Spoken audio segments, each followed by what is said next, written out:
Hey Brian, DJ Paul here, and enjoyed your video on the tripod stand with the Scrim King and the little LED top on the speaker mount.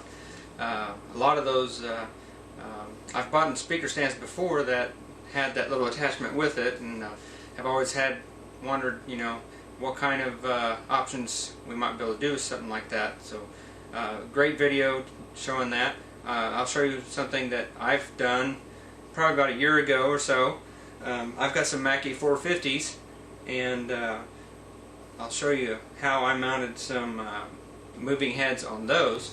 On top of the Mackie 450 there's a few bolt holes there for fly mounts, so I took advantage of those.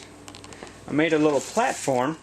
It's about a 12 or 13 inch piece of plywood. It's got a few feet on it that fit in the little holes if you were stacking the 450s. Those fit right into the holes there so it doesn't slide around. I've got a couple of bolts that actually came with one of my trussing systems to mount lights through the 1.5 inch truss I-beam, and those actually screw perfectly right into the Mackie 450. So that keeps this base mounted solid to the speaker. I just screw that right down there, and that keeps this thing solid. Now you notice the little hole right there that I've made into this plate. I'll show you what I do with that here in just a minute. What I have here is a Chauvet Q-Spot 152. It's a little bit bigger than the LED model that you showed on your video, but I'll show you how that mounts right up here. On the bottom of the Chauvet, there's a little hole there for your safety cable. So I've put a safety cable through that, and that's what I'll shove through this hole.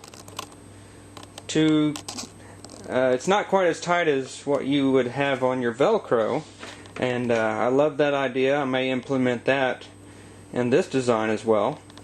But for the meantime, I take the safety cable and run it through the hole, and I can secure that on the back side, so at least it can't topple off. So here I'll show the Q-Spot mounted on top of the 450. Got the safety cable hooked up there.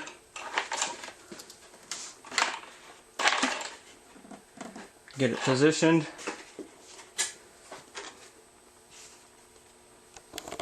And there it sits on top of the 450. And there it is on top of the 450, and then also with the Scrim King facade for the tripod that you showed on your other video. I've ordered a couple of those after seeing your video there. I may order a couple more just for the same idea that you had there, mounting the moving head by itself. But this is going to be a nice addition. This allows you to have the speaker and the light. If your ceiling is really low, that doesn't really work well. But if you've got a nice room with a fairly high ceiling, this is another way of combining the speaker and the light on one tripod. It doesn't exceed the weight of the tripod itself, so you're safe there. It wobbles a slight bit if you crank it up really high with the head moving around, but not too bad. And thanks for your video, and hopefully this will be useful to somebody. Don't pay too much attention to the little gray thing you see there on the left. That's another project we're working on. We might show that off whenever we get done with that. That's a little facade project we're trying out.